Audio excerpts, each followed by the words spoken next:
Tässä videossa käsittelemme aineiston anonymisointia ja avaamista ja kerromme lopuksi myös, mistä saa tukea opinnäytetyön aineistohallinta-asioihin. Mitä aineistolle tapahtuu, kun opinnäytetyö valmistuu? Kun opinnäytetyö valmistuu, täytyy päättää, tuhotaanko vai säilytetäänkö aineisto tai osa siitä, minne säilytettävä aineisto säilytään ja pitääkö se anonymisoida, sekä voidaanko aineisto tai osa siitä avata muiden käyttöön.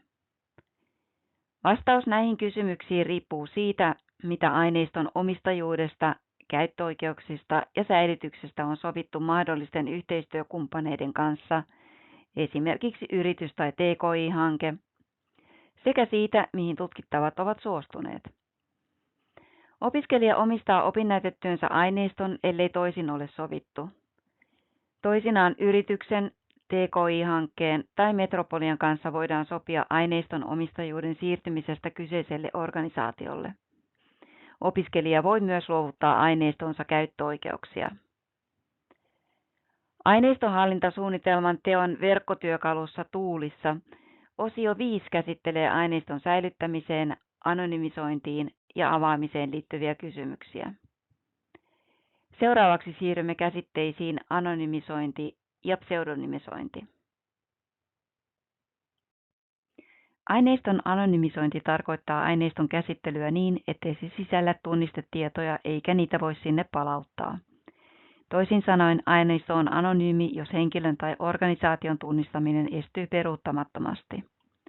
Anonymisoituja tietoja ei enää katsota henkilötiedoksi, joten niihin ei sovelleta tietosuojasäännöksiä.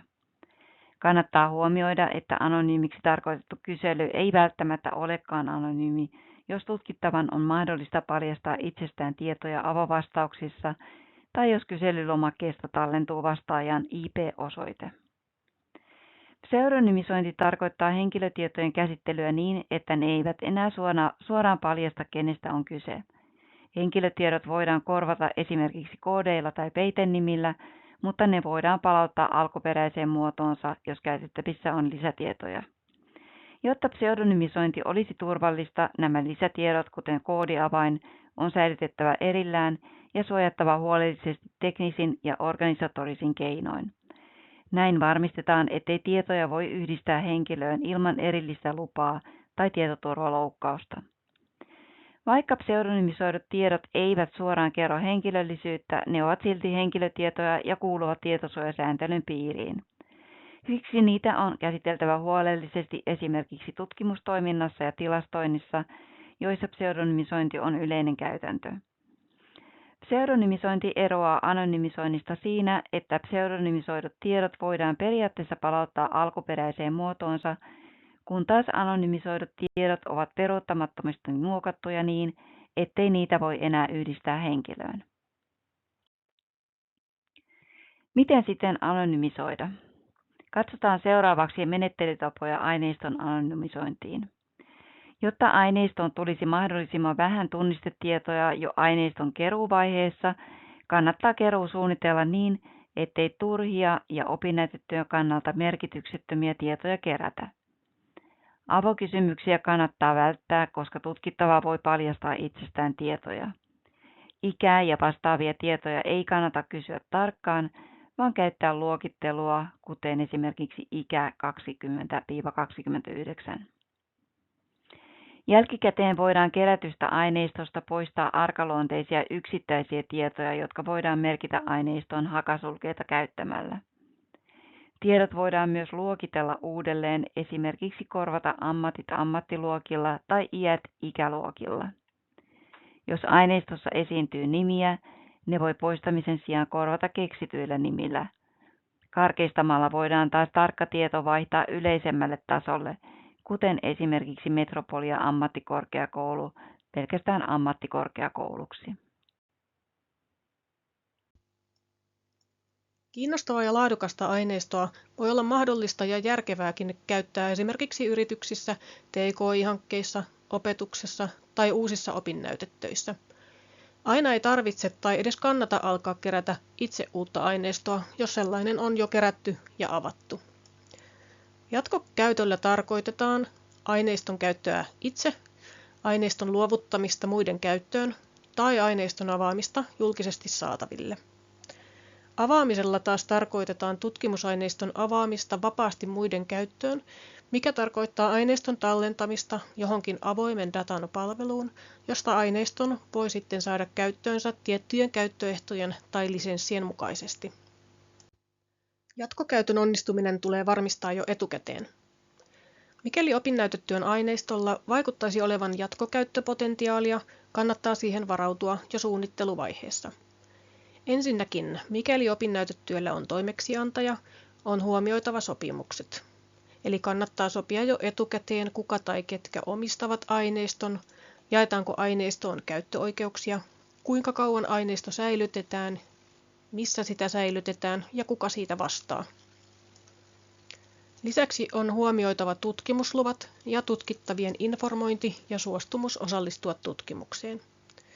Jos opiskelija harkitsee aineiston jatkokäyttöä, se tulee ottaa huomioon jo aineistonhallintasuunnitelmassa ja mahdollisesta aineiston jatkokäytöstä tai avaamisesta tulee informoida tutkittavia.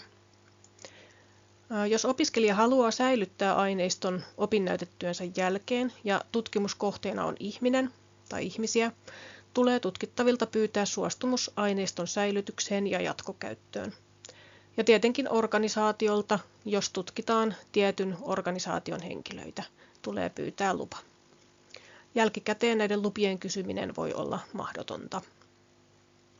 Aineistojen jatkokäyttö edellyttää lisäksi hyvien aineistonhallinnan käytänteiden noudattamista, muun muassa tutkimusetiikka, tiedostojen hallinta ja aineistojen kuvailu ovat tässä oleellisia.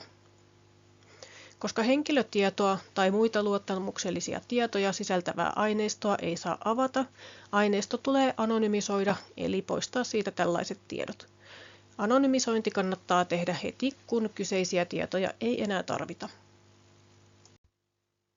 Opinnäytetyön aineiston avaaminen. Aineiston avaaminen tarkoittaa siis tutkimusaineiston avaamista vapaasti muiden käyttöön. Avaamisessa hyödynnetään esimerkiksi CC-lisenssejä, joilla aineiston omistaja luovuttaa käyttöoikeuksia aineistoonsa. Jos opiskelija on kiinnostunut aineistonsa avaamisesta opinnäytetyönsä valmistuttua, tulee hänen ja ohjaajan keskustella asiasta mahdollisimman aikaisessa vaiheessa. Mikäli aineisto halutaan avata, opiskelija ottaa yhdessä opinnäytetyön ohjaajan kanssa yhteyttä datatukipalveluihin. Datatukipalvelut auttavat avaamisessa. Keskustellaan muun muassa siitä, missä aineisto voitaisiin avata ja missä aineiston kuvailutiedot voisi julkaista. Datatuki ohjeistaa myös aineiston pakkaamisessa, anonymisoinnissa ja tiedonsiirrossa sekä varmistaa, että aineisto sopii avattavaksi. Alhaalla olevassa linkissä on ohje aineiston arvon määritykseen. Sitä voi käyttää niin ohjaajat kuin opiskelijat, kun pohditaan, onko aineisto avaamiseen soveltuva. Eli onko muun muassa aineisto laadukas ja luotettava, ja onko aineisto kuvailtu niin, että mahdollinen uudelleenkäyttäjä ymmärtää, mitä aineisto pitää sisällään. Seuraavilla dioilla esittelen lyhyesti, millaisia palveluja ja materiaaleja teillä on käytettävissänne aineistonhallinnan tueksi. Kirjaston LibGuides-oppaista löytyy myös opinnäytetyön aineistonhallintaa käsittelevä opas. Sivuvalikosta näet teemoittain, mitä opas sisältää, joten ohjeiden etsiminen on helppoa. Itse opiskelun tueksi on tuotettu Moodle-kurssit erikseen opinnäytetyön ohjaajalle ja tekijälle. Toki myös ohjaaja voi tutustua opiskelijan kurssiin ja käyttää sitä tietolähteenä. Metropoliassa työskentelee muun työnsä ohella data-agentteja. He toimivat matalan kynnyksen kontaktihenkilönä, kun jokin opinnäytetyön aineistonhallintaan liittyvä seikka mietityttää. Tässä vielä muistutuksena tuo opinnäytetyön ohjaajien Teams, jossa voi osallistua keskusteluun ja seurata ajankohtaisia tiedotteita. Tavoitat tämän yhden Teamsin kautta monet asiantuntijat, jotka työssään ovat tekemisissä myös opinnäytetyön tekoon liittyvissä asioissa. Viestini on siis, saa kysyä.